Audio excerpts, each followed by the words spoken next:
요즘에 습관들이 많이 하나 생기셨을 겁니다. 이 외출하기 전에 꼭 날씨도 보고 또 미세먼지 농도를 확인하는 그런 습관일 텐데요.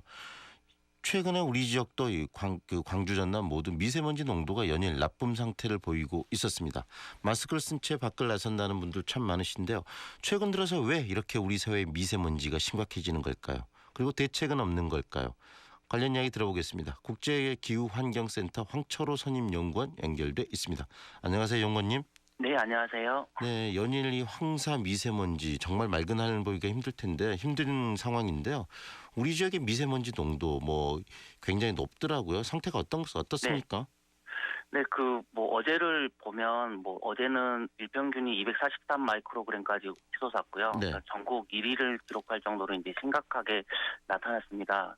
그 광주 전남 미세먼지 농도가 그 PM10으로 불리는 미세먼지 측정이 시작된 95년부터 봤을 때는 네, 다른 도시에 비해서 좀 낮았던 거는 사실인데요. 네, 우리나라 기준이 아니라 이제 세계보건기구라든지 유럽의 기준으로 봤을 때는 결코 낮은 것은 아니고요. 그리고 최근 문제가 되고 있는 것은 미세먼지 주의보 발령 횟수가 증가하고 있습니다. 네, 네, 이것은 이제 강주 지역에도 미세먼지가 고농도로 유지되고 있는 시간이 많아지는 것으로 볼 수 있기 때문에 네, 그만큼 문제가 심각해지고 있다고 볼 수 있습니다. 네. 이 미세먼지 농도가 이런 식으로 급격하게 지금 높아지는 이유 어디에 있는 겁니까?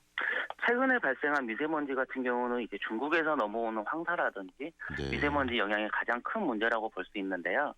근데 좀 더 이제 넓게 보면 미세먼지를 이제 크게 외부적인 요인과 내부적인 요인으로 나누게 되면 중국에서 넘어오는 미세먼지가 외부적인 요인으로 약 30에서 50% 정도 되고요. 네, 내부적인 요인은 이제 석탄이나 석유나 자동차의 배기가스 등을 원인으로 드릴 수가 있습니다. 네, 그리고 최근에는 이제 기후 변화 같은 게 이제 등장하면서 우리나라 이제 주변의 대기질이 이제 대기 정체라든지 이런 현상이 자꾸 바뀌면서 이제 고농도 미세먼지의 원인이라는 연구 결과들도 많습니다. 네. 최근 3, 4일간 이 광주 전남을 뒤덮었던 미세먼지의 그럼 주 원인은 중국에서 날아온 미세먼지가 그 원인이네요.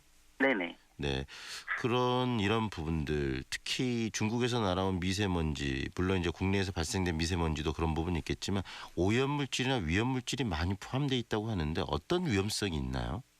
네, 그 미세먼지는 그 인체에 유해한 영향을 끼칠 수 있는 대기 오염 물질입니다. 그래서 네. 그런데 이제 문제가 되는 게 그 미세먼지의 입자가 아주 작다는 겁니다. 그래서 네. 대부분의 먼지 같은 경우는 이제 코털이라든지 기관지 점막에서 걸려져서 배출이 되는데요. 네.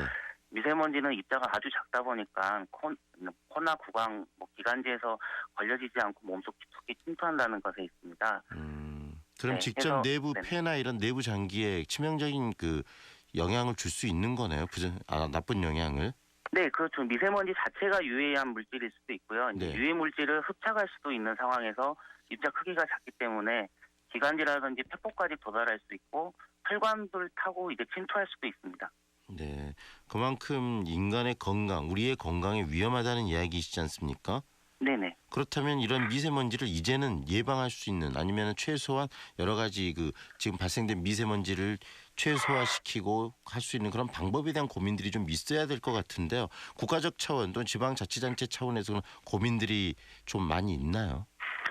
네, 그 미세먼지에 대해서 이제 국제적으로는 2005년 이전부터 관심을 가졌는데요. 네. 우리나라 같은 경우는 이제 미세먼지에 관심을 보인 시간이 아주 기간은 짧습니다. 그래서 2010년대 들어와서 미세먼지에 대한 기준 마련과 측정이 됐고요. 네.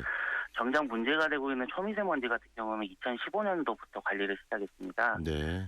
네, 근데 이제 정부도 이제 OECD 국가들의 주요 도시들보다 높다는 거는 인정하고 있고요. 그래서 지난해에는 이제 정부 합동으로 특별 대책을 내놓기도 했습니다.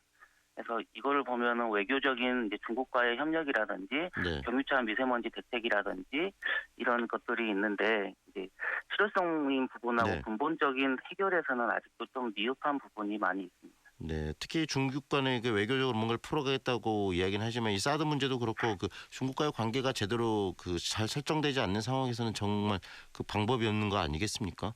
네네, 맞습니다. 네. 특히 미세먼지에서는 예측 부분이 굉장히 중요한데요. 네. 네, 중국과의 그래서 공조가 반드시 필요합니다. 중국에서 넘어오는 게 50% 정도고 고농도일 때는 그 이상이기 때문에 네. 중국과의 반드시 같은 협력을 통한 미세먼지 예측이 필요한 상황입니다. 네. 이제 지금 대통령 선거 지금 투표 날인데 새 정부가 가져야 될 그 주요 정책 중에 하나도 바로 이 미세먼지 문제일 것 같아요. 네네. 예. 과연 새 정부가 이런 미세먼지에 대한 어떤 해결이랄지 어떤 대책들을 어떤 식으로 적극적으로 좀 추진해야 되는지 생각도 좀 이야기해 주십시오. 네, 많은 후보님들이 미세먼지에 대한 대책은 내놓은 걸로 알고 있고요. 네.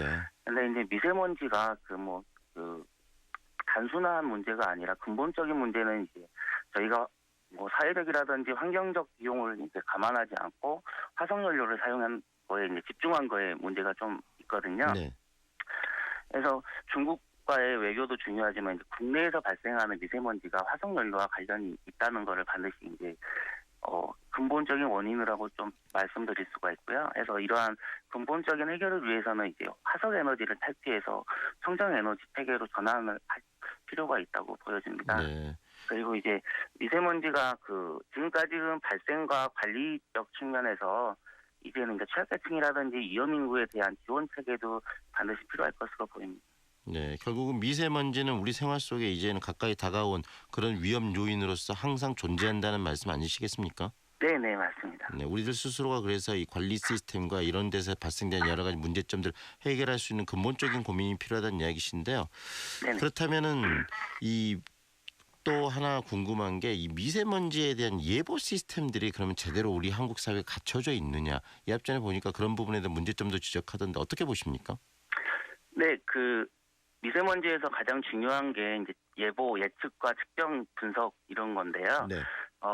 우리나라 같은 경우는 아직은 그 지역별로 이제 그 적정한 측정소가 있다고 보기는 좀 어렵습니다. 그리고 그 대표성을 갖고 있는 측정소도 좀 부족한 측면이 있고요. 그래서 강조광역시 같은 경우도 9개의 측정소가 있는데 이제 대부분이 이제 주거 지역을 제외한 도로 지역이라든지 네. 산업시설 주변으로 좀 있는 측면이 많거든요. 네. 그리고 이제 또 하나 문제가 미세먼지 측정을 할 수 있는 높이가 대부분이 10m 이상 하고 있어서 네, 저희 이제 사람이 생활하고 있는 환경의 미세먼지 농도하고는 약간의 차이를 보여줄 수 있습니다. 네. 그래서 이러한 부분이 좀 많이 개선이 돼야 될 것으로 보입니다. 네. 예보 좀 더 정확한 예보를 하기 위해서는 정말 방금 말씀하신 그런 부분에 대한 개선이 몹시 필요해 보입니다. 오늘 말씀 잘 들었습니다. 감사합니다. 네, 감사합니다. 지금까지 국제기후환경센터 황철호 선임연구원과 이야기 나눴습니다.